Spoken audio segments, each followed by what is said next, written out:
gotta talk about some of these really cool tech choices that we've been seeing out here.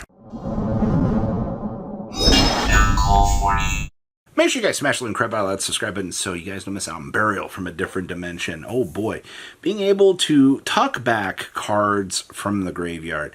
This has been a classic out here. I think from the last time we actually saw Different Dimension Burial actually coming up, I think is kind of funny, actually.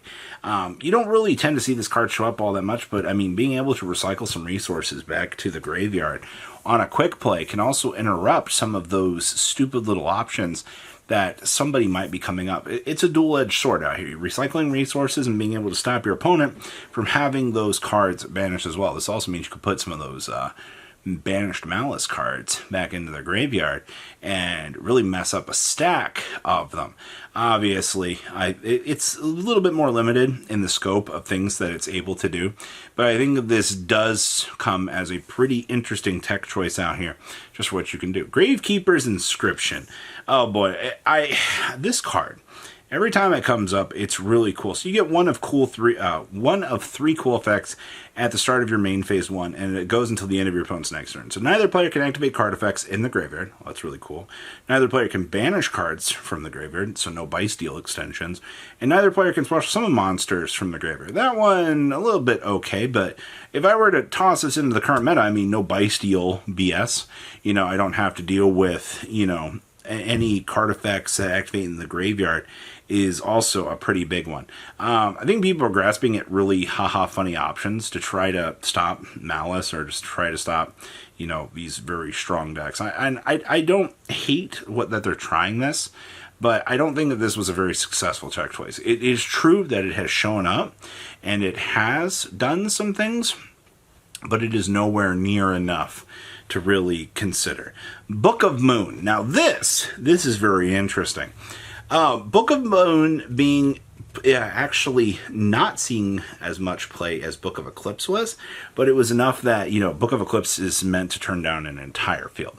While you're looking at Book of Moon, who's got a little bit more limited of a range, who, you know, doesn't have the draw power drawback, and it doesn't lose to, you know, the stupidness that is Ash Blossom and Joyous Spring.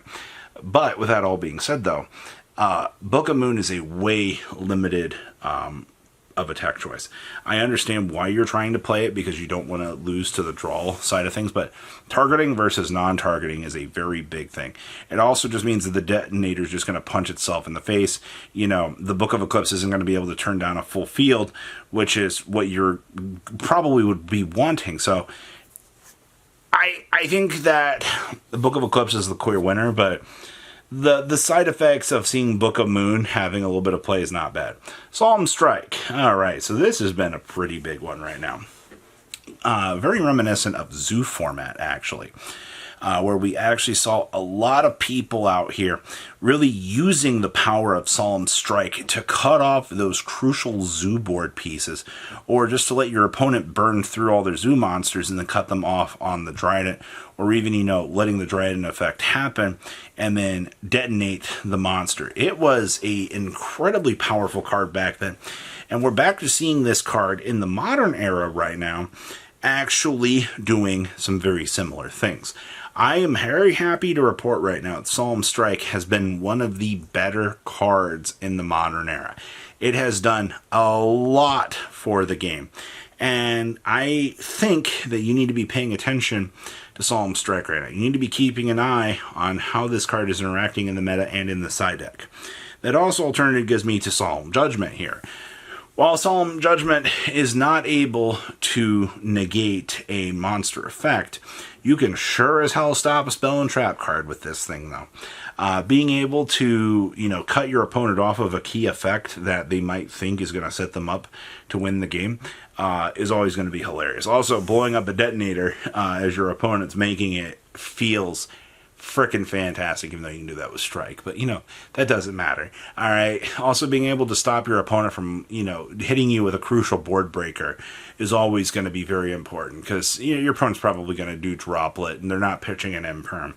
All right. That's just not happening, which means that the Solemn Judgment just gets to go ahead and decimate that whole line. And I like that. I like that a lot. It gives you so much advantage. It's actually kind of insane. The water barrier statue. Now, there had to be a point where the water barrier statue was going to have to show up and be a relevant choice in the meta. It was bound to happen eventually. We all fairly expected this, and it looks like Mermail has finally started to understand that, you know, if I want to have a chance at winning in the current meta, maybe I need to be playing the water barrier statue. So that's why we've been seeing a little bit more of an uptick in the water barrier statue as of late, because holy crap, man, the card's purpose is there to stop your opponent from playing the game. The only thing that really hurts is when you're playing against Crystron and they're all like, oh, hey, we're water. We don't give a crap. We'll play through that barrier statue. Like, you know, it's crazy. Having another deck in the room that is a challenger for the attribute that your statue is trying to roll out and disrupt is very, very freaking hilarious. So, a lot to kind of think about on that one. Mulcharmy meowls. Meowls actually rose to a major occasion out of the weekend here. Like, I'm actually genuinely kind of impressed with how disgusting or how much play it actually saw. So many people are so sick of Malice right now. They're trying to find as many ways as they can to actually cut that deck off, or to try to find a way to get to Lancia to actually play. And we saw it. It worked out very well, actually. This was not a case of 2 Mulcharmies or 1 Mulcharmy, though. I think pretty much every instance of this card that I saw at the weekend's YCS was a 3 of. All right, they were cutting Perulia for this thing. That's how much the meta has actually shifted here with this. So, I guess that's a clear indicator that you are going to have to pick up some meowls, or it's going to be a very, very bad time out here. Then we have Metaltronus. So, good old Metaltronus doing its thing out here. Now, I'm not surprised to see Metaltronus actually being that card that, you know, was really destroying the competition, because the card's actually kind of nuts when you think about it out here. You know, your whole point of this card is to be able to have your opponent not respond with the monster effects, so you can actually spot removal the detonator, not only banishing the detonator, but actually taking away the resource from your opponent. You know, cutting them off from that piece is really, really strong.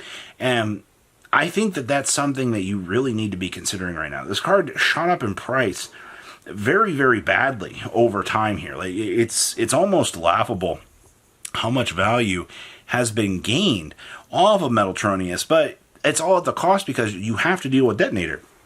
Detonator is such a painful card for today's meta to deal with. And then speaking of, we have Exceed Encore. We're using this for the exact same reason that Metaltronus exists. You know, we're using this as an alternative to just be able to, you know, split the boss monster apart. Now, here's the problem, though. You know, with Exceed Encore, it does bring back some of the materials if they're present. But also, if you're looking at Metaltronus, you have to play, you know, a detonator in your extra deck, versus this where you don't have to actually play the detonator in order to, you know, get the best value off of this.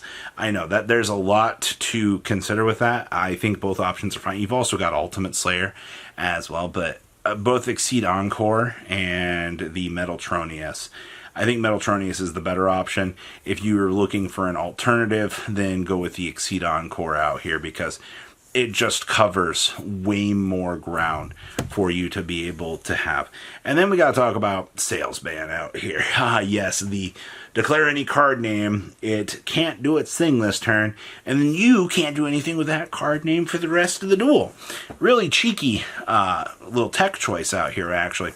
Especially for, you know, being able to stop a detonator from actually doing its thing for the rest of this turn, just at the cost of you not being able to detonator your opponent. It's very cool, very, very funny, very ha-ha.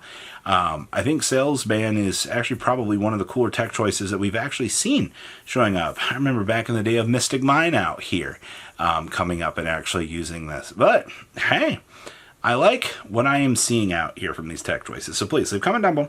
Tell me what you guys think, and I will see your beautiful faces back here later today, guys. Peace out. Patrons! Thank you.